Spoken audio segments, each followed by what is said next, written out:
আচ্ছা আপনি বলুন এটার নাম কি আছে? আচ্ছা, এটা হচ্ছে রেড আইভরি। Red ivory. অনেকে আবার এটাকে চিলি ম্যাঙ্গো বলে, কেন এর কিছু কিছু ফল হয় লঙ্কার মতো সাইজ হয়ে যায়, লোকে বলে রেড আইভরি। আবার চিয়াংমাই, একই জিনিস, লোকে বিভিন্ন নাম করে বিভিন্নভাবে বিক্রি করে, ব্যবসায়ী টেকনিক বলতে পারেন, আবার আমি বলবো যে ওটা মানে উচিত নয় আর কি, কিন্তু রেড আইভরিটা কমন নাম। আচ্ছা, এটা রেড আইভরি, ফলন প্রচুর। ছাদে যদি কেউ করে যদি বলে যে আমি দেখবো, এর মতো আর এত ভালো, এর মতো ফলন আর হয় না। আর এর ফ্রুট সেটিংও খুবই সুন্দর, প্রচুর ফলন।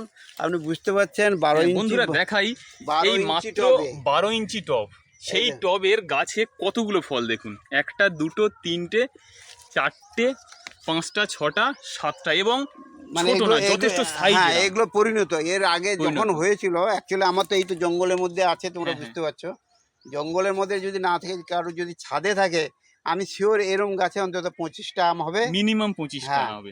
আর ছাদের কথা বলো, ছাদের কথা আমি একটা কথা বলি তোমাদের, আমরা খাচ্ছি বিদেশি আম, চাষ করছি বিদেশি আম, আমাদের ভুলে গেলে চলবে না যে বিদেশি টেস্ট কেমন, বিদেশিরা কেমন খেতে ভালো হয়।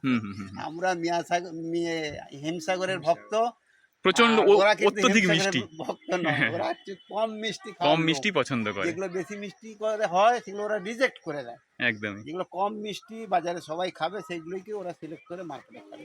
অতএব রেড আইভরিও সেই লেভেলের মিষ্টি আছে, মিষ্টি নেই নয়, স্বাদও ভালো, কিন্তু হালকা মিষ্টি। আপনি যদি এর সঙ্গে হিমসাগরের তুলনা করেন, কিন্তু তার ধারে পাশে যাবে না। এটা রেড আইভরির টেস্ট, এবং খেতে ভালো, ফলন ভালো। একটা আম কাটলে মানে 4 জনের ফ্যামিলিতে এবং যথেষ্ট বড় সাইজের, প্রায় 1 কেজি 1.5 কেজির কাছাকাছি। একটা আম প্রায় 1.5 কেজির কাছাকাছি, যথেষ্ট বড় সাইজের আম এবং উচ্চ ফলনশীল। মানে কেউ যদি আম গাছ করে স্যাটিসফ্যাকশন হতে চায়, তাহলে একটা রেড আইভরি লাগাতে পারে।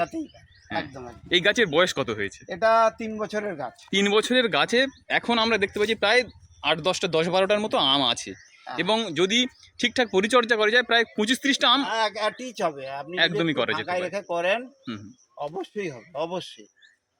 আর এটাও খুব কম যত্নেই হয়।